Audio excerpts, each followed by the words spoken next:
So can a McKenzie Friend represent you in a way that a solicitor or a barrister does?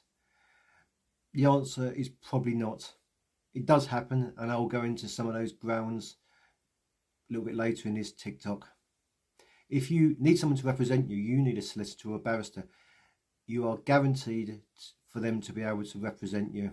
Now, when I say represent someone, I mean things like have an automatic right of audience to speak in court, to sign forms, send forms off, represent someone by sending letters, correspondence, emails to the other parties. You know, people like the ex's solicitor, the ex, if they're representing themselves, schools, Kafka's officers, social workers, and anyone else that is dealing with the case. The thing is, people can do a good job of representing themselves in our experience. We've been doing this 17 years, and you know what, there's a lot a McKenzie Friend can do to help you. They can help you with the conduct of the case. They can help you with paperwork. They can offer quiet advice, including in the actual courtroom. They can take notes. They can be with you when you negotiate and make sure that everything's fine and you're reassured and give you backup. Now, when can a McKenzie Friend represent you? The answer is when the court gives explicit permission for that to happen. Now, that is not very often. You know, the thing is, the courts are used to people representing themselves. I swear judges have gone on courses and training courses so they know how to deal with litigants in person.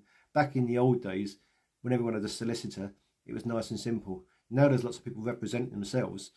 It's an added dimension of complexity for courts.